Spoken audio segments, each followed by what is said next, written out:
Welcome to Maturity. I'm Lynne Robinson, your host, and we're broadcasting from the Little Theater of Alexandria.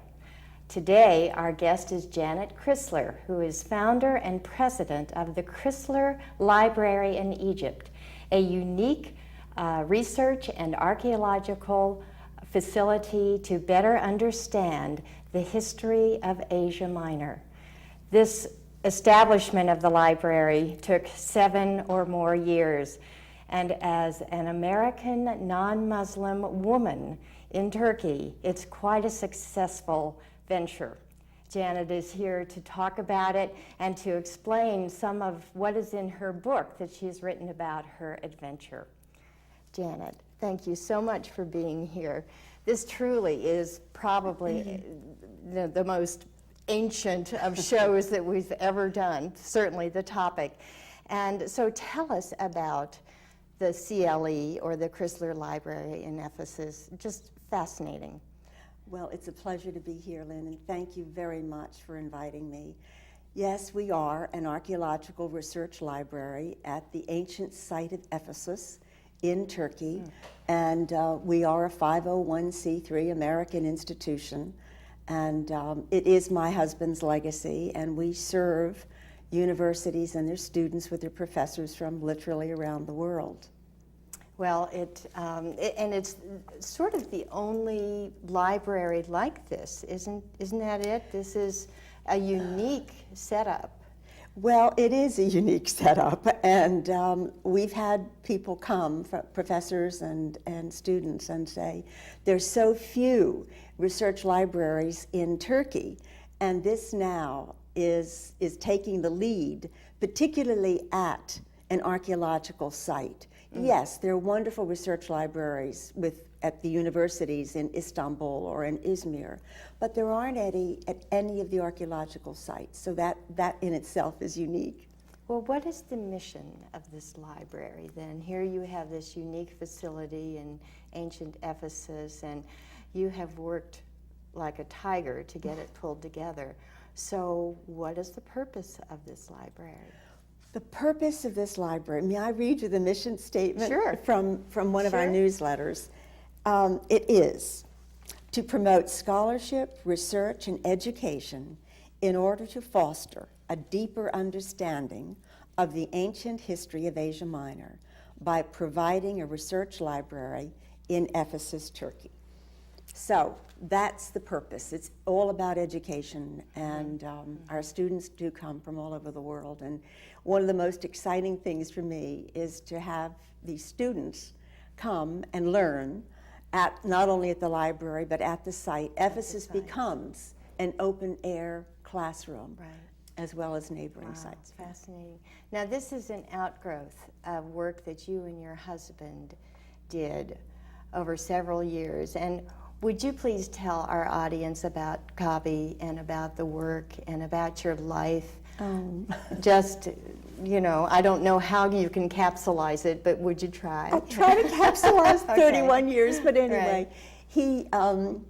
Life with Kabi Crisler was not humdrum or boring by any means, but he had such an intrinsic love and passion for archaeology in that part of the world. And he lectured at the major sites in Turkey, as well as Egypt and Jordan and Palestine and Israel and so on. And he'd always wanted to excavate the harbor at Ephesus. And that is no small task. No, it was not a small task. But several years ago, about 10 years ago, a colleague of his, very good friend, and I were having lunch together in La Jolla, California. And David Noel Friedman, Professor David Noel Friedman, who was one of the translators of the Dead Sea Scrolls, said to me, Janet, dearie, he called me, if you want to do something with your life, get an American presence in Turkey and go on with Kabi's work. And I said, absolutely not. It's impossible. Are you crazy? Yes, that's right. Was I crazy? Yes. I think I was a little crazy. Well, sometimes it helps. Yes. Well, I think so. And so now we have this wonderful research library at Ephesus. And that's Noel, we called him Noel. I came to visit, 3-4 years ago. Right. And he looked around the peristyle courtyard. And it was a very emotional moment. And he said, Cobby would be proud. So, Oh, that's very nice. Yeah, it was. Well, we have a photo of the library, first of all. Our first photo, it shows the panorama overlooking the library complex. And it's beautiful. It is. And there is also a very noteworthy column that you can see in this photograph. Can you tell us a little bit about that, please? Thank you for asking. I mean, the situation, it's always good to have, as we know here in the United States, positioning or where you're situated is always important. And we were fortunate in being able to buy a piece of land in the historic district. And to the west, we face the remains of one of the 7 wonders of the ancient world, which was the Artemision. However, there's only one remaining column. And then to the east... How many did it have? Oh, originally it had something like 106 columns. And we have photographs, we have drawings of the way it looked. And it was built originally by King Celsus. You know, not King Celsus, Croesus, King Croesus. Oh, Rich's Croesus. Rich's Croesus. And his kingdom was in Sardis, which is about 2 hours from Ephesus. And he was the king of the Lydian kingdom. Right. And he was the one who initiated the first Artemision. Well, I want to sort of get back, now that we've sort of see where we are, I just sort of want to get back and say, well, now, what gave you what made you take the leap into doing this, Janet? This is not a task for the timid. No. Well, you know, Lynn, I thought considerably about what Noel Friedman had said. And then I thought, well, what am I going to do one day with this wonderful collection, this wonderful library of Cobbies? Do I want it to just wind up on eBay? Do I want it to be in a university, you know, just part of the university library? And then I thought, no, well, maybe we could do this. So I wrote to friends in Turkey and discussed this whole issue of buying property and got the message, all right, so. You're supposed to do this. Supposed to do it, so.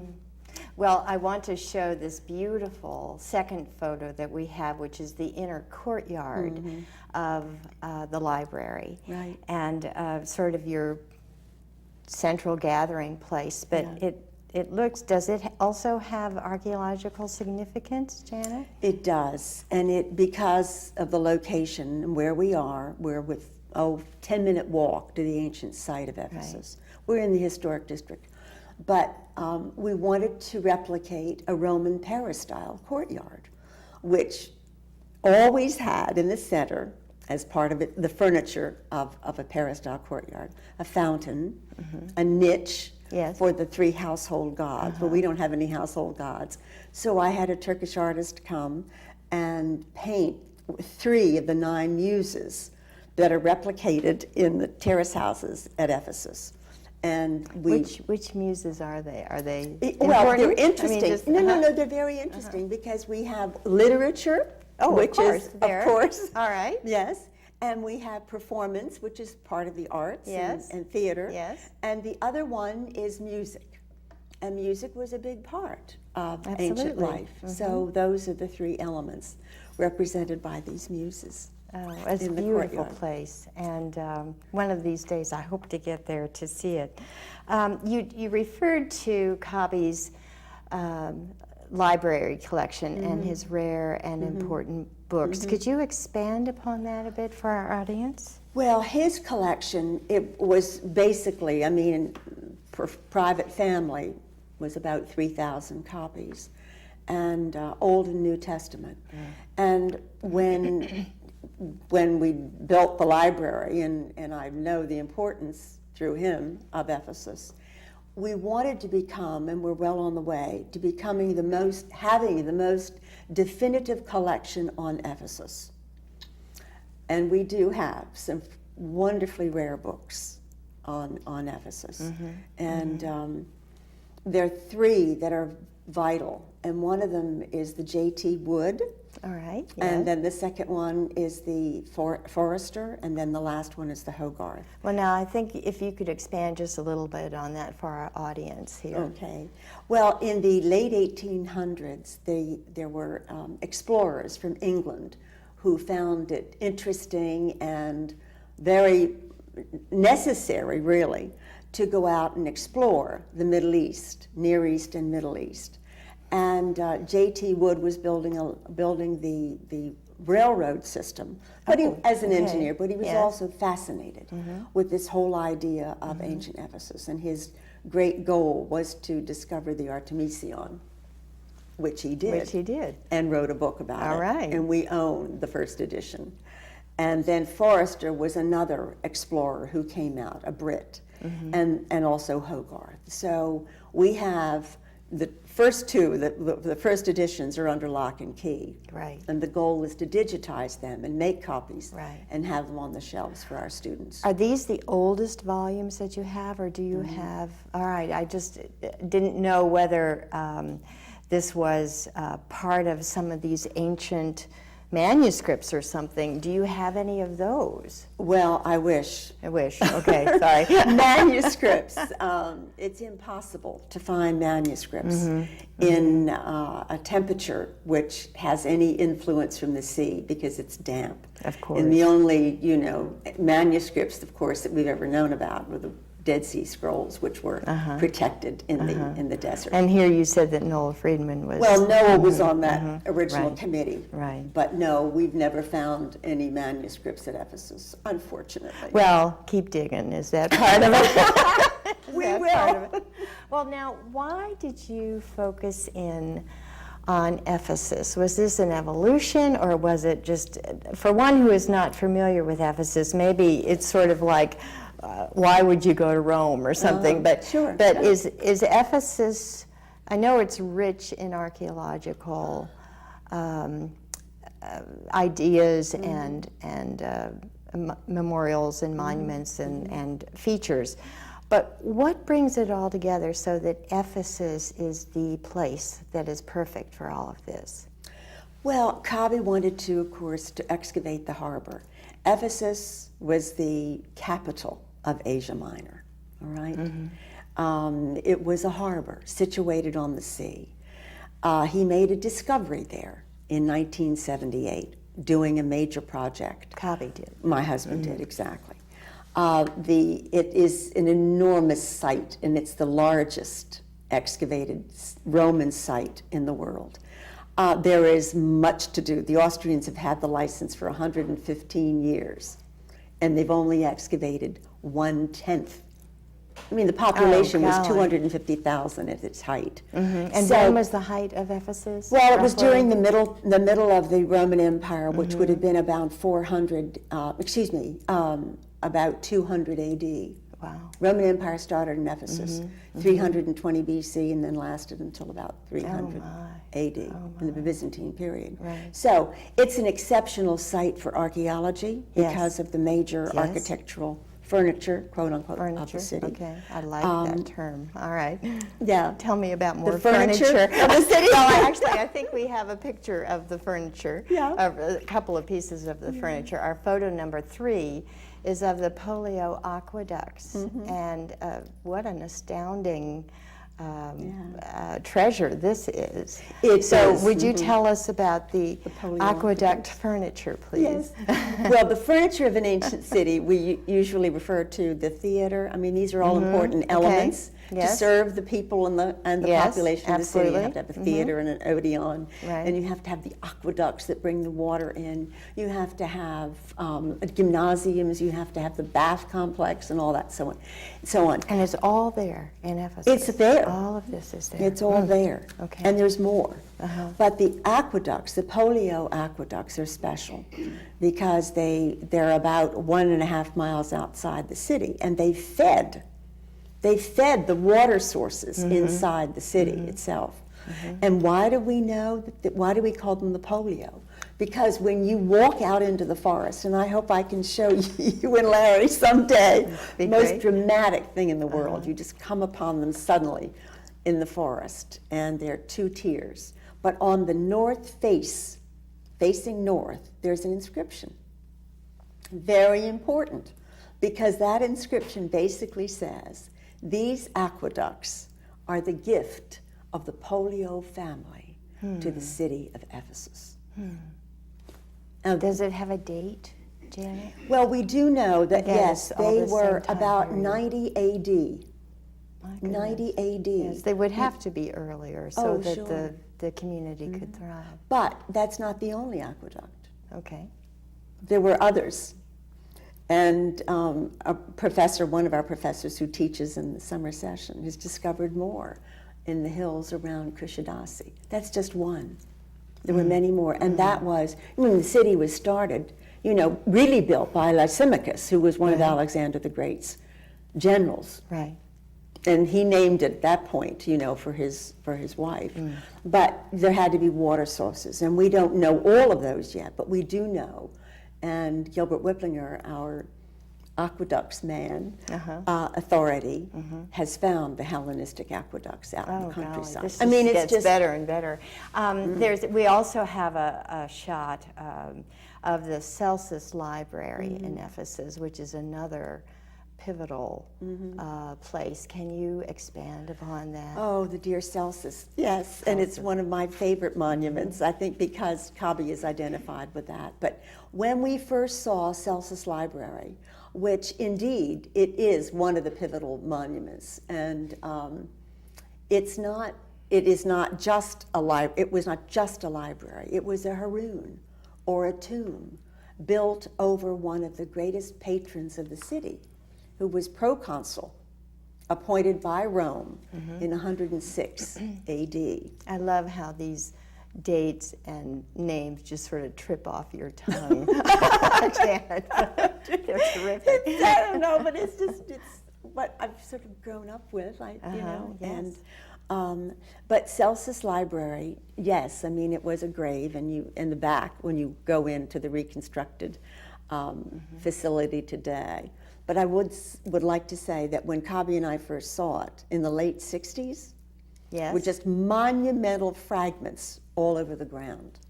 Monumental fragment, yeah. But our photo, and that's photo number 4, shows this very imposing facade. Is it the facade? It is the facade, indeed it is.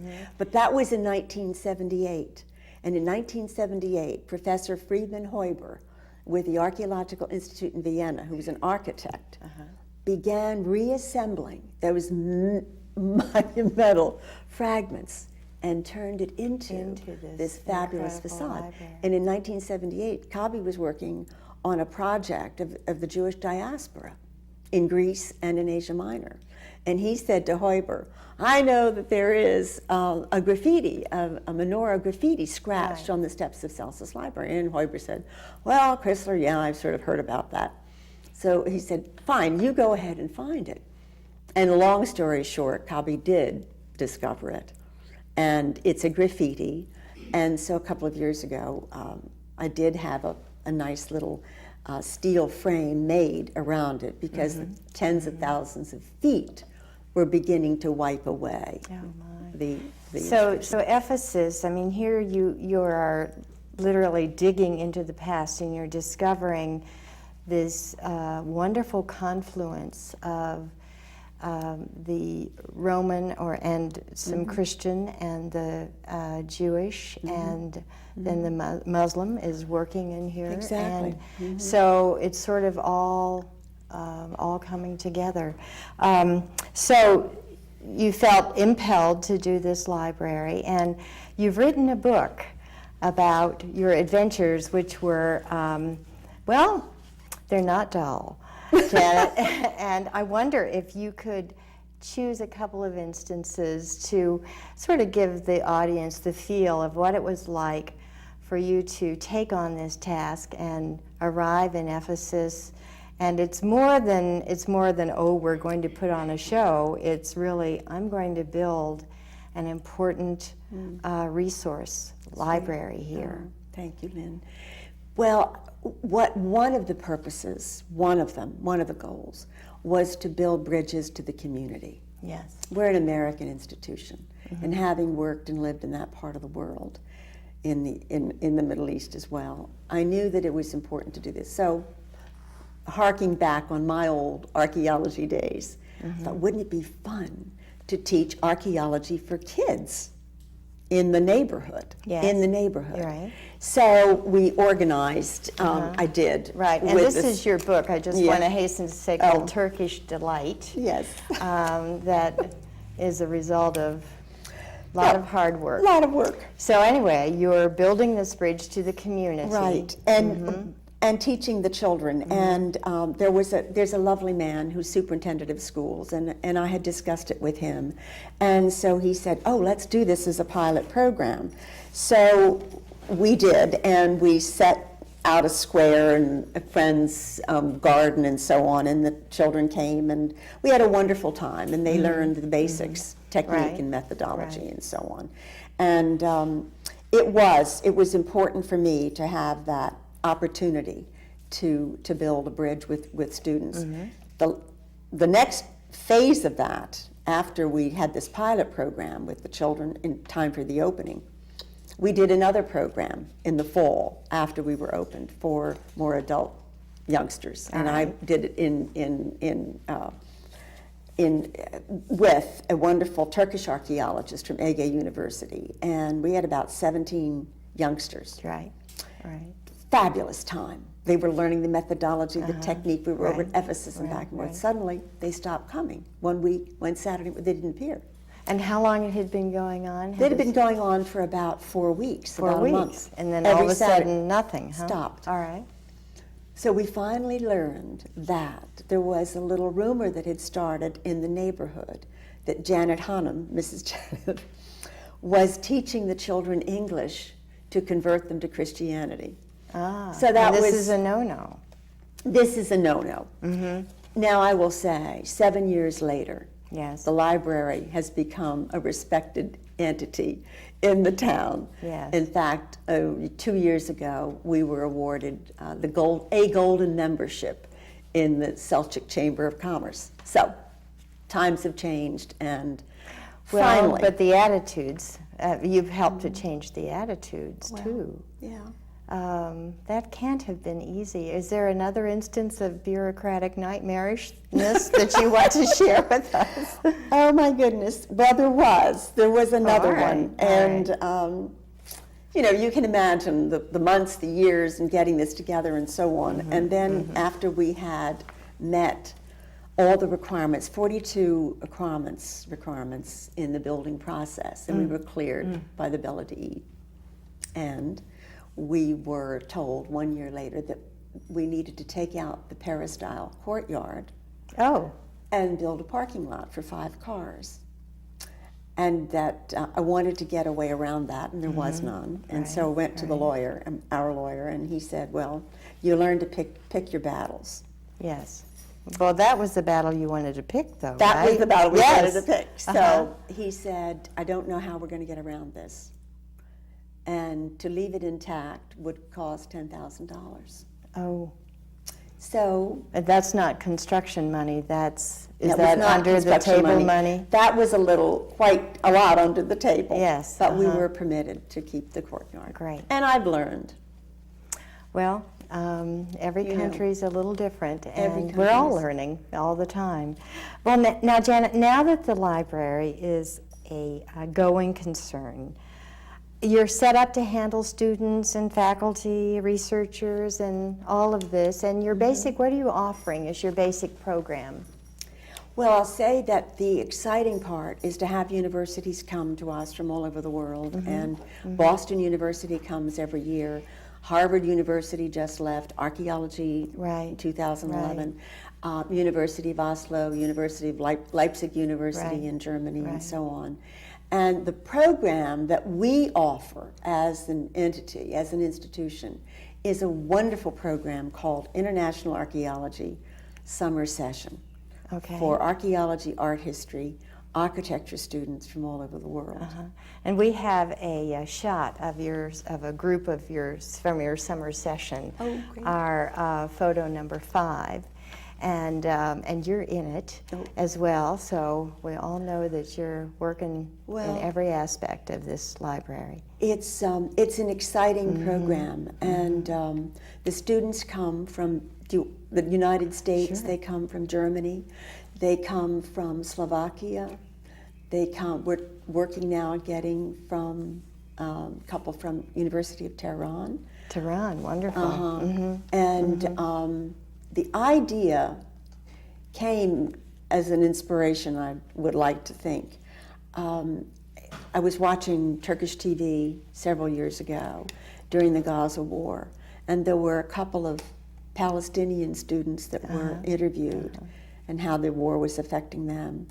And they told how families were being killed and so on. And my reaction to that, how can I help? How could the library be a corrective or a help in this? International Archaeology Summer Session. There you go. So we bring these students in from all corners of the world. Cultural restrictions or just fall away. And at the end of these sessions, these students go out those iron gates and say, "This has changed my life. Don't ever stop. This has changed my life." And it was exciting last year. We had a wonderful art history major from Columbia University. He was Jewish. And we had these 2 darling Palestinian girls. And those youngsters at night would really go at it. I bet they And then at the end, he hugged the girls and said, "Please visit me in New York and my family." And they said, Oh, that's wonderful. "Please come That's to our wonderful. homes." And you know, and we had a little gal from Germany came in all teary-eyed from the plane. Oh, she said, I was so scared because I was in a Muslim country. When the session was over, she didn't want to go home. She loved the friendliness of the Turkish people. that's She loved the wonderful. country and so That's on. wonderful. We are almost out of time, but I do know that one of the products of the summer session archaeology was that you found some theater tickets, some old theater tickets, and I think we have a shot of those. Can you Yes. explain them just in about 2 seconds. Yes, 2 seconds would be good. The Austrians several years ago did find, when they were excavating, tickets that were used for the theater. Yes. And we've made copies of these. They're little clay discs. Yes. And we sell them in our Kitab Evi, our little right. bookstore. Wow. And they are pottery, and we glaze them. And The tragedy and comedy. tragedy and sign. comedy. And Lynn, I'd like you to Thank have you. this. I would love to have this. Wear Thank it. you. Okay. Janet, we're almost out of time, and I just know that this is such a unique situation that we want people to visit the website and give us the website address. It's just www.crislerlibraryephesus.com. And Crisler is spelled Crisler. Yes. Crisler. And Ephesus is with an OS, not US, because the it's academic it's the approach. academic spelling, All right? OS, All the right, Greek. That sounds good. I believe that you happily accept donations because you are a 501c3, and people can do that on the website? Yes, they can. All right. They can do that. Well, that's great. Thank you. Well, Janet, thank you for joining us today. It's been a real pleasure learning more about this fascinating part of our ancient civilization. And thank you for joining us today. We appreciate your attention, and we invite you to visit the website and learn more about this unique property. We'll see you next time on Maturity from the Little Theater, and thank you again.